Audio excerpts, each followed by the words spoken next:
Mmm. That's delicious. How's that? Is that good? I'm Joseph Brooks, and this is Lawyer in the Kitchen.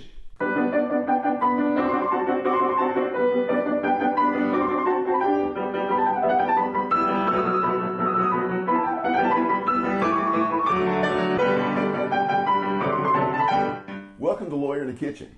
Today, we're going to make French toast. Now, what I like the most about this is why I'm wearing my Greek shirt, okay? Because French toast is not French. In fact, the first people who started using this was about 500 BC in ancient Rome. There's some guy named Joseph French who claims to have invented this dish in America in the 1740s, but it is probably the Roman that in the 500 BC range is where this actually came from. Now, just so you know, this is not a discussion you want to have with your little kids when they're, you're making the French toast on a Sunday morning for them, because they don't want to hear all that. But I just thought it was kind of interesting. Now, this is going to be fabulous French toast because very simple, anybody can do this. And everybody has made French toast. And if you're like me, you have ruined it at least 2 or 3 times, in one setting. But what we're going to do that's a little bit different is this. On the eggs, we're just going to use the yolks. The yolks are going to make this a much more creamy custard-like texture. We're going to use, and this is funny because I looked at this, I thought this was challah bread, but I did do my research. It's challah bread. The C is silent. I tried to get French bread because I also like French bread made with French toast. Some people think it's too chewy, whatever. I don't know. I like it. These are Hoagie Rolls, so we're going to try that and see what we think. We're going to make the mixture out of 4 egg yolks, about 3/4 cup or so of heavy cream, a little bit of vanilla extract. Don't get vanilla flavor, get vanilla extract. About 1/4 teaspoon of nutmeg, and a little bit of salt. You want a little bit of salt pinch just to take, because all this is so sweet. You want to have that to kind of balance this out a little bit. And then get real maple syrup. It's not that much more. It's going to be much better. And warm it. We're going to put a little bit of this syrup actually in the batter itself. And then we're going to cover it with some fruit, some confectioner's sugar that we'll use the little sifter here to go over it. This doesn't take that long. Now, the other thing is this. On the butter and what we're going to fry it in. This is going to be a couple of sticks of butter, couple of tablespoons of butter, and some oil. The reason why we want to mix those is because you can get the cooking point or the temperature point or the burning point, I'll get this eventually, is going to be higher if you add a little bit of oil. So we're going to use canola oil, just a little bit of that, and a couple of tablespoons of unsalted butter. We're going to make our wet mixture first, and since there's really not any dry mixture unless you count the sugar, you can use sugar in this recipe. You can use anything you want. You can use a sweet and low or a sweetener or stevia, something like that, stevia, whatever it's called. Anyhow, I'm going to use a little bit of maple syrup to actually be the sweetener in this. But before we do any of that, Sharon is going to do the separation of the egg yolks because I've never gotten that right, ever.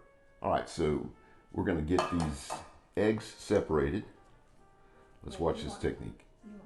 I want the yolk in the, and by the way, have a look at this pan here that we have. This was a gift from my mother-in-law, which is very nice. And here we go, here's technique. Yeah, see, I can't do that. Okay, so we're gonna break these up. And the point of getting just the yolks is that this is gonna be more like a custard. Get this nice and broken up.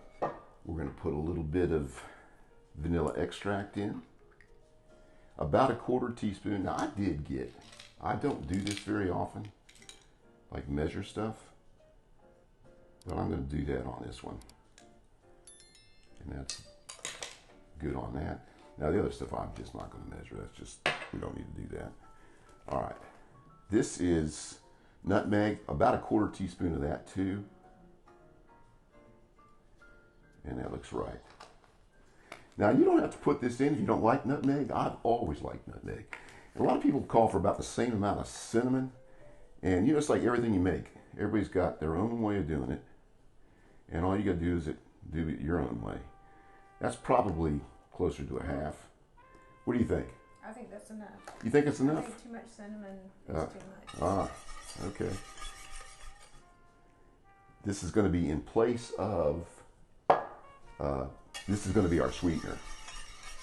Don't forget the salt, just a pinch of salt, kosher salt. Help balance out all that sweetness. And we want this mixed up nicely.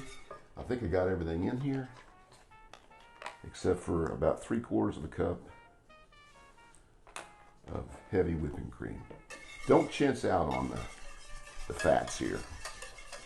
So while this is sitting here for a minute, let's go ahead and put our syrup in the boiling water. And we're just going to lightly, you can get that nice and warm. And if you put it in the microwave, which you can do, make sure you take the top off or open it, because you could have, literally you could just wipe the French toast on the cabinets and you could get all the syrup you want.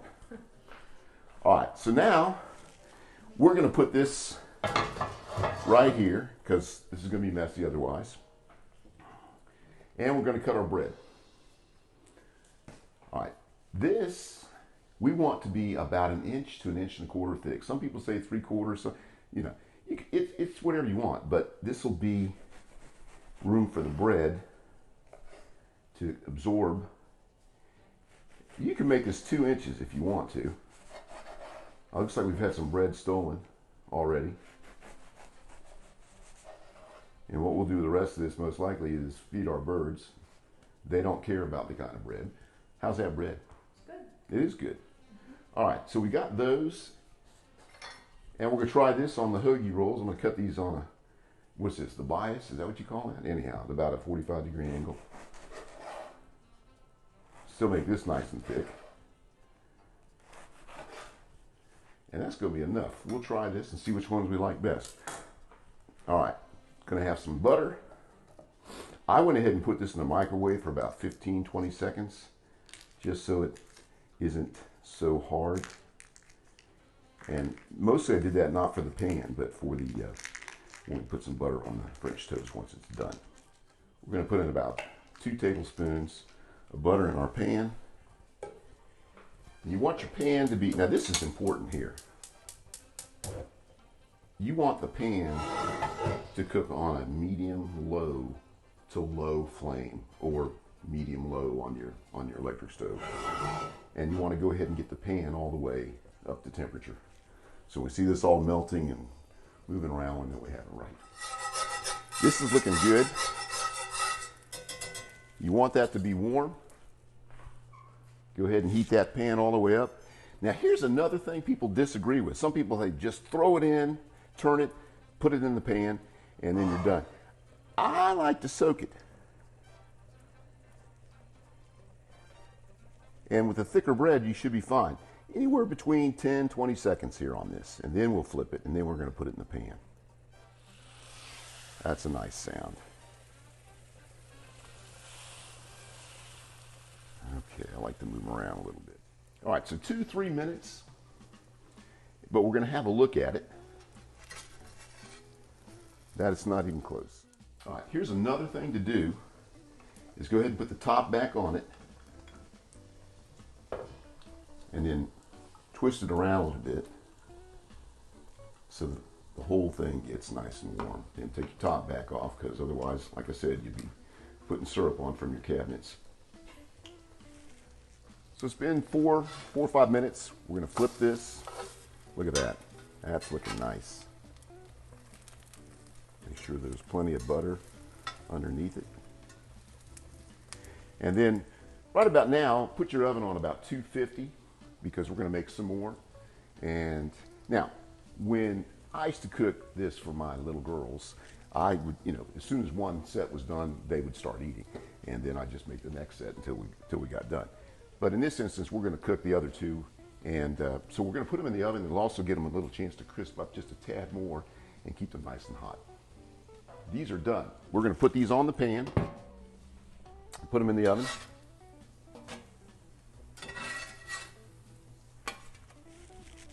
And get ready to cook our next ones. So we're at 250. Whoa, look at that. That's nice and hot. We'll try the other ones and see which ones we like best. But in the meantime, we're going to put a little butter on here. Just a little bit.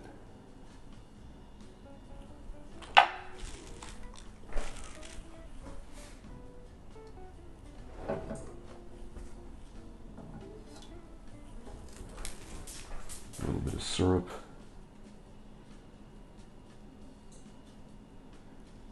Look at that.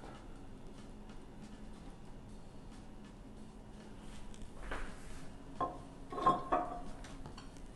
little bit of sugar.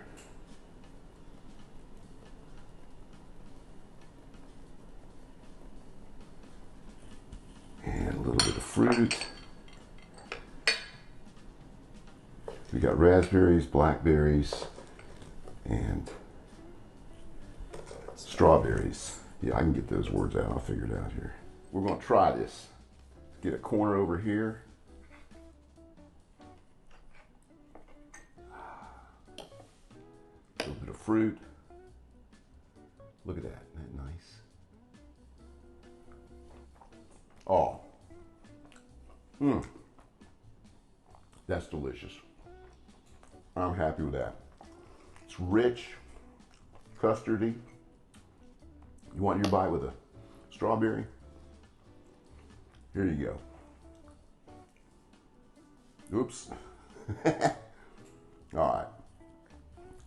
That's a big bite. I know. Let me see you do that. Here we go. It's too big. Here we go. How's that? Is that good? That's good. Here we go. I'm not gonna lie. I like the hoagie roll better. The hoagie roll is better. It's got more chew. The challah is great, but this is good. You gotta try this. If you like our videos, please subscribe, and I'll see you next time on Lawyer in the Kitchen.